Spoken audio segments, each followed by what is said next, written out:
Hi, I'm Heather, and I like horror.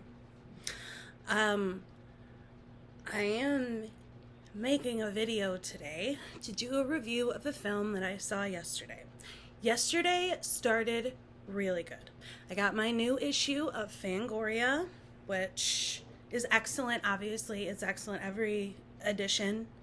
Um, but the main story was Halloween Ends, and I kind of learned the hard way that Fangoria tends to spoil films in their essays and whatnot.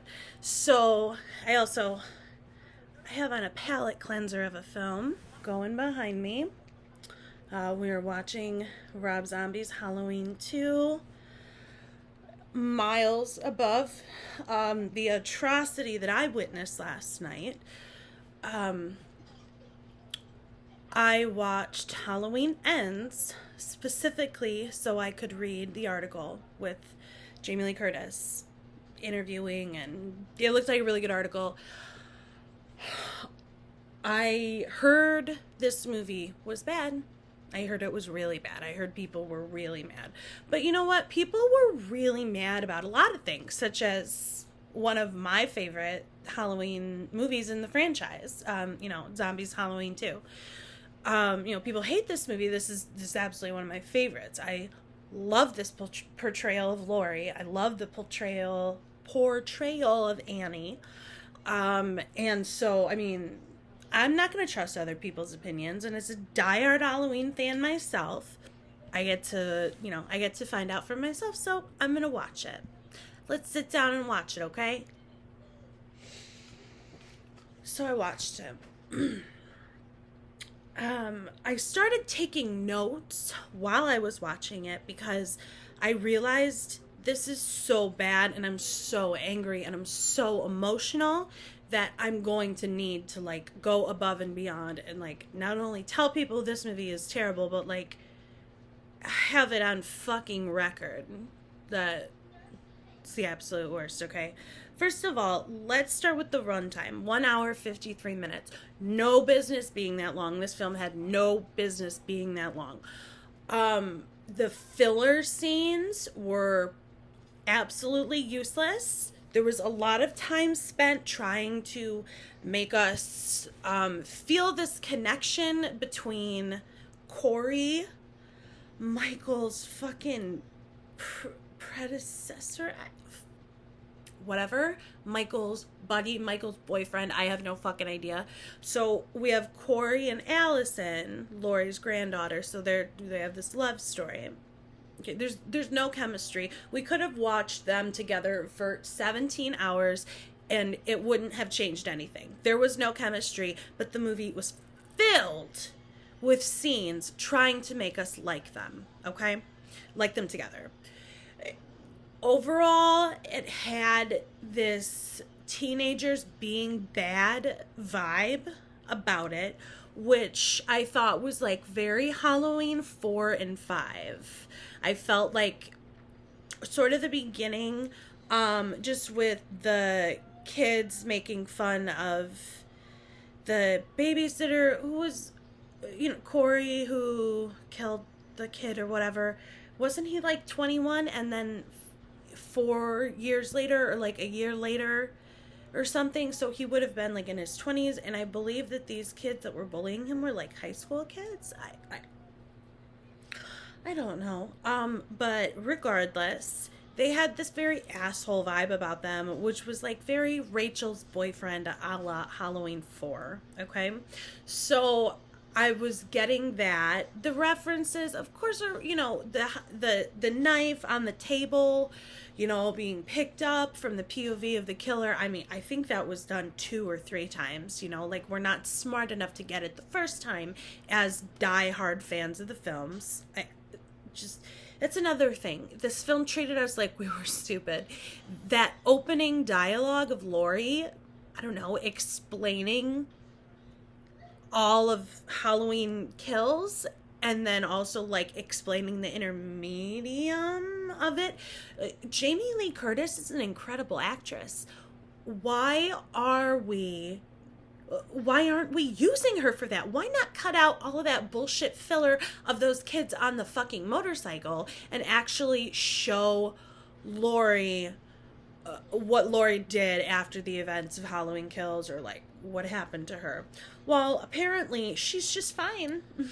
She's fine. She decorates her porch for Halloween now. She's got pumpkins. She's baking pies. She's telling her granddaughter to go to the Halloween dances. Take no precautions. Everything's fine. Michael's still out there, but it's fine. I'm just... Her daughter was murdered by Michael Myers 4 years before. And it's almost like the murder of her daughter fucking set her free or something. She's so, and I understand the film is supposed to be about masking. You know, these masks that we wear, the mask that Corey wears at the Halloween party and then becomes his Michael mask, and Michael's mask on the mask, Laurie's mask. Okay, like, I get it. Once again, we are being fucking spoon-fed. Sorry. I want to get more of this movie in, because I really like it. I kind of want to, like, watch it in the background. But, we are being spoon-fed things in this movie. So goddamn irritating and offensive. And John Carpenter didn't do that shit to us. You know what I mean? Like, I don't know. So, that opening dialogue was atrocious. And, like, that whole monologue... Laurie's just, she's more carefree than she was when she was, like, before anything happened. Like, you know, when, like, in the very beginning of the original Halloween, she was, like, more anxious then. I don't know. And she's apparently, like, she doesn't have this drinking problem anymore, but then we see her drinking at the end. As an alcoholic, like a recovered alcoholic, that kind of pissed me off. Like, we're really gonna treat addiction just willy-nilly in this movie, but especially since they try to make Laurie such a complex character. And they do. I mean, she's Laurie Strode, but in this movie, this is not my Laurie Strode. No ma'am. No ma'am. Okay. So also, no Halloween vibes, no aesthetics. You know, one of the reasons that I love Rob Zombie's Halloween so much, oh, look at that mask. Oh, I love the mask in that one. One of the reasons I love Zombie so much is because he goes above and beyond with the aesthetics. It is Halloween, and we are in Haddonfield. We are in the Midwest. We got the crunch of the leaves. We got the bare trees. We got the gray skies. We got the breath in the air. I mean, we got the pumpkins. We got the candles. It is so perfect. He does it perfectly. I would not know that it was fucking Halloween, like, in this movie. There were pumpkins here and there, whatever. And, you know, at the very beginning, over the Blumhouse label, there was a very spooky song playing that got me really excited. I thought we were going to be on the right track. It was, like, a cool Halloween song. Had nothing to fucking do with anything. Anyway, so... gone is the crunch the leaves on the shoes, the carved pumpkins, the fogged up car mirrors. This film could take place in April and it wouldn't change anything. I don't buy that it's Halloween.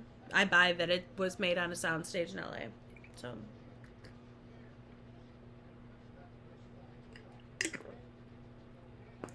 this film feels completely detached from any of its predecessors.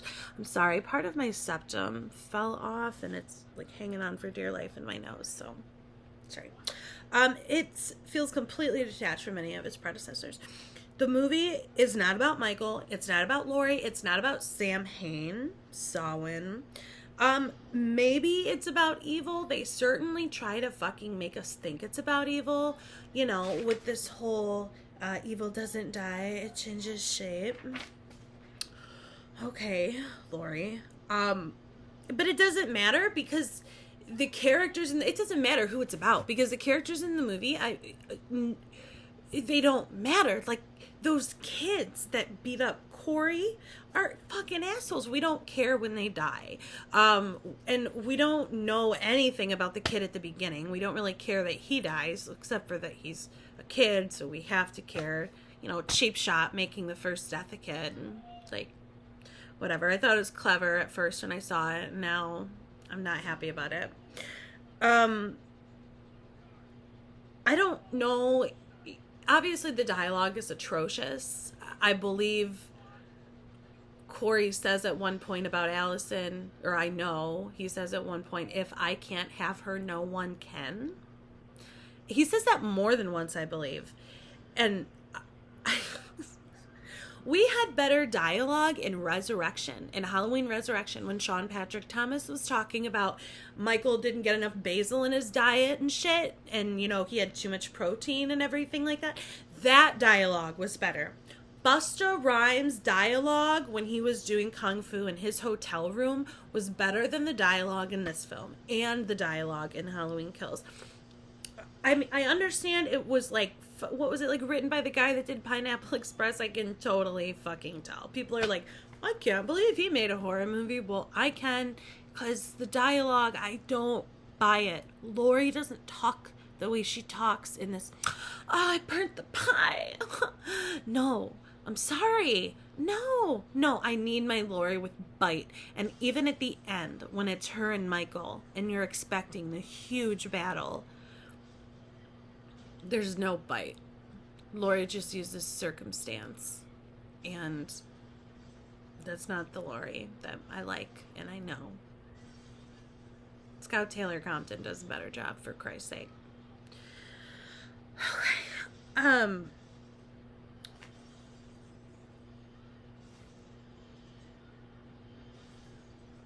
And this bullshit character acrobatics of Laurie being happy and fine and just, you know, living with her granddaughter and flirting at the grocery store and then being, you know, doing the shots, and the acrobatics is part of what makes this film so long and so exhausting. I have never stopped a Halloween film, so many times. I was so uninterested.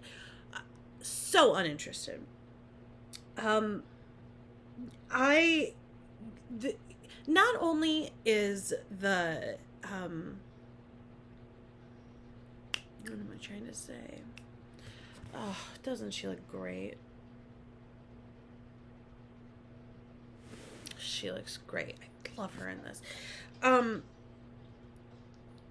So let's just get to the meat of the story. Okay, this transference situation.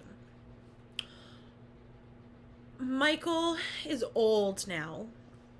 Okay, and at this point, apparently we are supposed to believe he's like a human man, because age is making him older and sicker and slower and stuff. But he still, you know, takes bullets constantly throughout the film. But then sometimes he's like almost beaten up by one of the high school bullies, like just like beaten up. So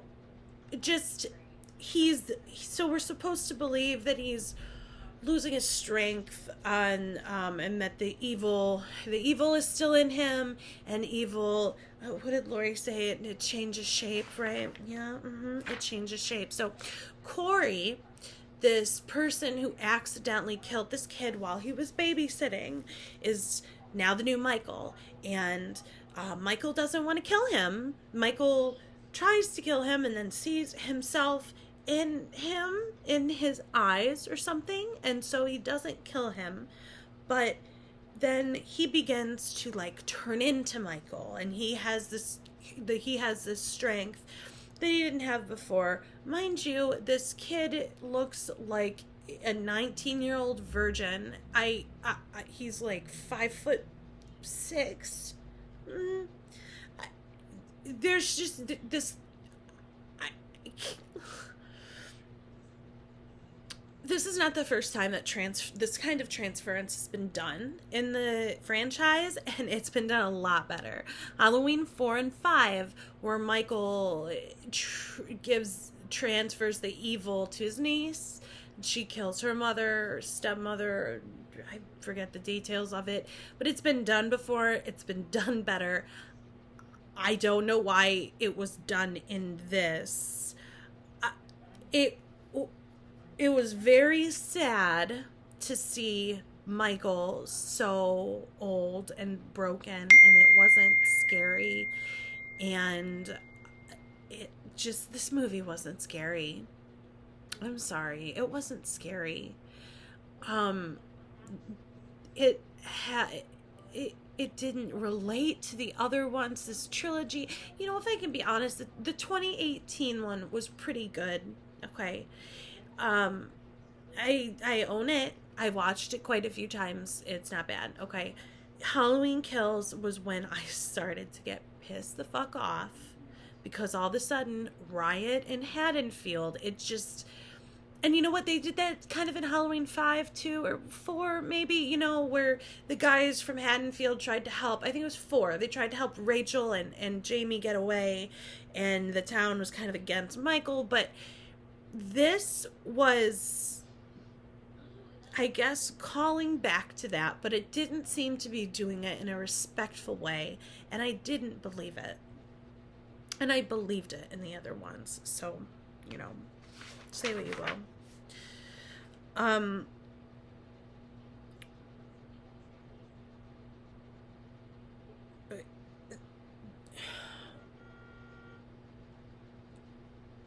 I guess that's probably kind of all I have to say. That's a lot of complaints, isn't it? But I hated this film. And to put Michael through a fucking, meat grinder? We're going to put him through a meat process. The fact that nobody had thought of that before, by the way, or just cut off all of his limbs. He's not going to, grow back limbs. The fact that it took since 1978 to realize that is shocking. And also the way that Michael just randomly decides to kill this predecessor of his, or this, his protege, after kind of tag team murdering with him the whole rest of the film. There's no reason for that. There's just no reason for any of this. It's just, there's no reason. If we would have stopped at this one, at Zombies Halloween 2, I don't know. And I know a lot of people hate these movies too. Whatever. You can say we should have stopped at 1, I guess. A lot of people think we should have stopped at, before Resurrections, like H2O, which I'm kind of an H2O apologist, so I like that we have H2O. But this didn't need to happen. It was offensive to Halloween fans. The fact that Danielle Harris was not in this film as the person who was the protege of Michael was offensive to Danielle Harris, especially knowing how much she wanted to be part of these films. I don't know if she's asking too much money, if she's difficult to work with. I don't know what the fuck the problem could be, because the fans want it. And at this point, people know that. I mean, people that cast films know that. I forget the gentleman's name, Mustafa. Oh my god. The person who worked with John Carpenter and has been part of all the films. He knows that she wanted to be in this, and I think that throwing Judy Greer in back in Halloween 2018, throwing her back in as Jamie Lee's daughter was once again useless. I'm using that word a lot here, but useless to do that. They needed to put Danielle Harris in there. That was a huge mistake, and I think a lot of fans of the franchise are never going to forgive them for that, for completely writing her off, as she is such a beloved part of the franchise and was so incredible in Zombies films. Huge mistake not to at least have a cameo with Scout Taylor Compton. Um, all of these characters from the zombie movies should have made some type of cameo. I mean, we're throwing Kyle Richards in there, right? Why not throw fucking, Malcolm McDowell in there? Is he dead?